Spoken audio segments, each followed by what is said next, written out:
अभिनेता संकर्षण कऱ्हाडे कायमच अनेक गोष्टींसाठी चर्चेत असतो. सध्या त्याचे नाटक कार्यक्रम सुरू आहेत. अभिनय, सूत्रसंचालन यासोबतच तो एक उत्तम कवी सुद्धा आहे. नुकतंच त्याने सध्याच्या राजकीय परिस्थितीवर केलेली कविता व्हायरल होतीये. पाहूयात त्याचा हा व्हिडिओ. बरं का, ही कविता तुमच्यासाठी खरं तर नाहीये. ही कविता सर्वसाधारण लोकांसाठी. तुम्ही कसे भारी आहात, खरंच भारी नाहीयेत का? तुम्हाला आता कशाचंच काही वाटत नाही. तुम्हाला आपलं नुकसान झालंय हेही काही वाटत नाही. तुम्हाला कशाचा काही फरकच पडत नाही. ह्या कवितेमध्ये बरं का, एक कुटुंब मला भेटलंय. आता ते कुटुंब, त्या कुटुंबातले जे आजोबा आहेत ना, ते त्यांचं दुःख सांगतायत. काय दुःख आहे ते ऐकून घ्या. बघा तुम्हाला आवडतंय का आणि समजून घेता येतंय का? की सगळ्यांचेच चेहरे पडलेलं एक कुटुंब मला भेटलं. सगळ्यांचेच चेहरे पडलेलं एक कुटुंब मला भेटलं. खात्या पित्या घरचं तरी दुःखीच मला वाटलं. सगळ्यांचे चेहरे पडलेलं एक कुटुंब मला भेटलं. खात्या पित्या घरचं तरी दुःखी मला वाटलं. माणुसकीच्या नात्याने माझं मन भरून आलं. मीच जवळ जाऊन म्हणलं, का हो काय झालं? माणुसकीच्या नात्याने माझं मन भरून आलं. मीच जवळ जाऊन म्हणलं, का हो काय झालं? तुमच्यापैकी कुणाला काही झालंय का? तिन्ही सांजेला असे बसल्यात, कुणी गेलंय का? कुटुंब प्रमुख आजोबा उठले सोडत मोठा उसासा. डोळे तांबडे लाल, बहुतेक रडले होते डसाडसा. तर ऐक तुला सांगतो म्हणाले असं झालंय. तर ऐक तुला सांगतो म्हणाले असं झालंय. आम्हा सगळ्या कुटुंबियांचं एक एक मत वाया गेलंय. तर ऐक तुला सांगतो म्हणाले असं झालंय. आम्हा सगळ्या कुटुंबियांचं एक एक मत वाया गेलंय. आता हा माझा नातू बघ नुसता जीवाला घोर आहे. नातवापासून सुरुवात केली ओळख करून द्यायला. आता हा माझा नातू बघ नुसता जीवाला घोर आहे. सभेला जायचं, घोषणा द्यायच्या याला फारच जोर आहे.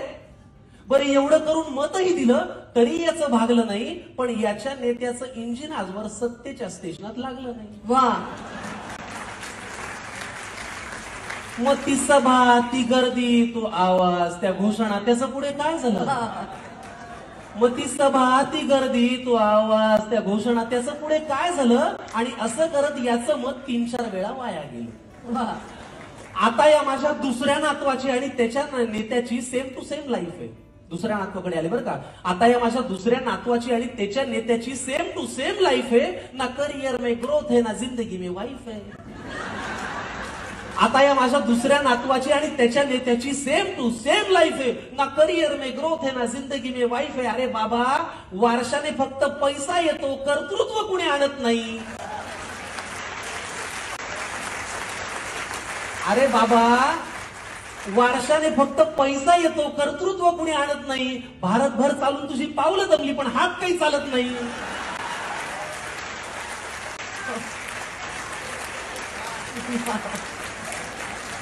मग ते धोतर, ती काठी, तो चष्मा, ते आडनाव, त्याचं पुढे काय झालं? वा वा वा. मग ते धोतर, ती काठी, तो चष्मा, ते आडनाव, त्याचं पुढे काय झालं? आणि असं करत याचंही मत बरीच वर्ष वाया गेलं. आता या माझ्या मुलाला बरं का राजकारणातलं फार कळतं. आता मुलापर्यंत आले. आता या माझ्या मुलाला बरं का राजकारणातलं फार कळतं. याचं मन गेली अनेक वर्ष घड्याळातली वेळ पाळतं. आता या माझ्या मुलाला बरं का राजकारणातलं फार कळतं. याचं मन गेली अनेक वर्ष घड्याळातली वेळ पाळतं. चुकली वेळ, झाला खेळ, वेगळं संधान साधलं. एका साहेबाचं घड्याळ दुसऱ्या साहेबांनी स्वतःच्या हातावर बांधलं.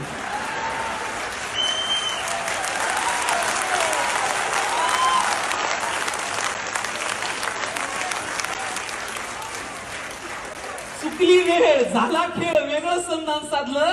एका साहेबाचं घड्याळ दुसऱ्या साहेबांनी स्वतःच्या हातावर बांधलं. मग नवा साहेब घड्याळ तेच पुन्हा वेळ पाळू का? नवा साहेब घड्याळ तेच पुन्हा वेळ पाळू का? का जुन्या साहेबासोबत राहून तुतारीतून आवाज काढू का?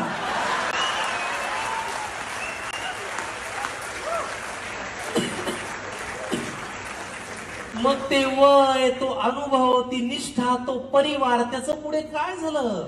असं करत या माझ्या मुलाचं मत मात्र वाया गेलं. आता ही माझी सून अस्मिता तशी धाडसीच म्हणायची. काय नाव काय? अस्मिता. सुनेपर्यंत आले दादा. आता ही माझी सून अस्मिता तशी धाडसीच म्हणायची. जरा कोणी नडलं ना की घरातला बाण काढायची.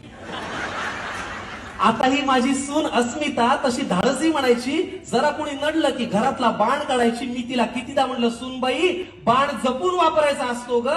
एकदा हातातून सुटला की परत येत नसतो ग. मी तिला कितीदा म्हणलं, सुनबाई बाण जपून वापरायचा असतो ग, एकदा हातातून सुटला की परत येत नसतो ग. मग जी मनातही नव्हती ती भीती खरी झाली. अहो, जिथे शब्दांनी आग लागायची तिथे हातात मशाल आली. वा वा. मग तो बाण, तो बाणा, ते कडवट, ते सैनिक यांच्यात असं काय झालं? पण असं करत या माझ्या सुनेचं मत मात्र वाया गेलं. वा. आता ही माझी बायको बर का, ही घडवेल तेच घरात घडतं. बायको परत आले ना. आता ही माझी बायको बर का, ही घडवेल तेच घरात घडतं. नाव हिचं लक्ष्मी, हिला कमळ फार आवडतं. आता ही माझी बायको बर का, ही घडवेल तेच घरात घडतं. नाव हिचं लक्ष्मी, हिला कमळ फार आवडतं. मी लगेच पुढे विचारलं, माझी उत्सुकता त्यांना दिसली असेल की अहो कमळ जिथल्या तिथेच, मग यांचं मत वाया गेलं नसेल. मी लगेच पुढे विचारलं, माझी उत्सुकता त्यांना दिसली असेल, अहो कमळ जिथल्या तिथेच आहे, मग यांचं मत वाया गेलं नसेल. आजोबा म्हणाले, ती दुःखात नाहीये तशी, पण तिच्या मनात तळमळ आहे, कारण ज्यांच्या विरोधात मत दिलं त्यांच्याच हातात आता कमळ आहे.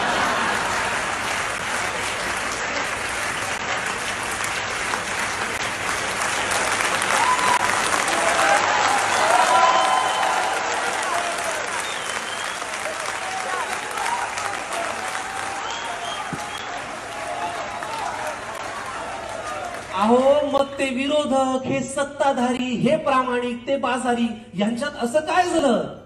पण असं करत या माझ्या बायकोचं आता वाटतंय मत मात्र वाया गेलं. त्यामुळे पुढाऱ्यांनो, तुम्ही कितीही पक्ष बदलून म्हणाला की हाच माझा पक्ष आहे, तरी एक गोष्ट लक्षात ठेवा की आमचं तुमच्याकडे लक्ष आहे. तुम्ही कितीही पक्ष बदलून म्हणालात की हाच माझा पक्ष आहे, तरी एक गोष्ट लक्षात ठेवा की आमचं तुमच्याकडे लक्ष आहे. त्यामुळे इथून पुढे तरी दिलेल्या मताची किंमत जरा तरी ठेवा. इथून पुढे तरी दिलेल्या एका मताची किंमत जरा तरी ठेवा आणि मतदारांना मतदार करा आणि लोकशाही जिवंत ठेवा. त्यांनी या व्हिडिओला नमस्कार, सध्याच्या राजकीय परिस्थितीवर काही लिहिण्याचा मनापासून प्रयत्न केला आणि प्रेक्षकांनी काल तो प्रयत्न अगदी मनापासून स्वीकारला. तुम्हीही ऐका, पहा आणि मनापासून सांगा की तुमच्याही मनात हेच आहे का, असं कॅप्शन दिलंय.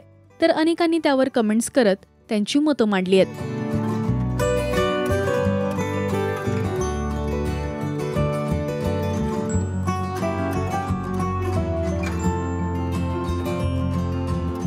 तुम्हाला संकर्षणची ही कविता कशी वाटली हे आम्हाला कमेंट्समधून नक्की सांगा.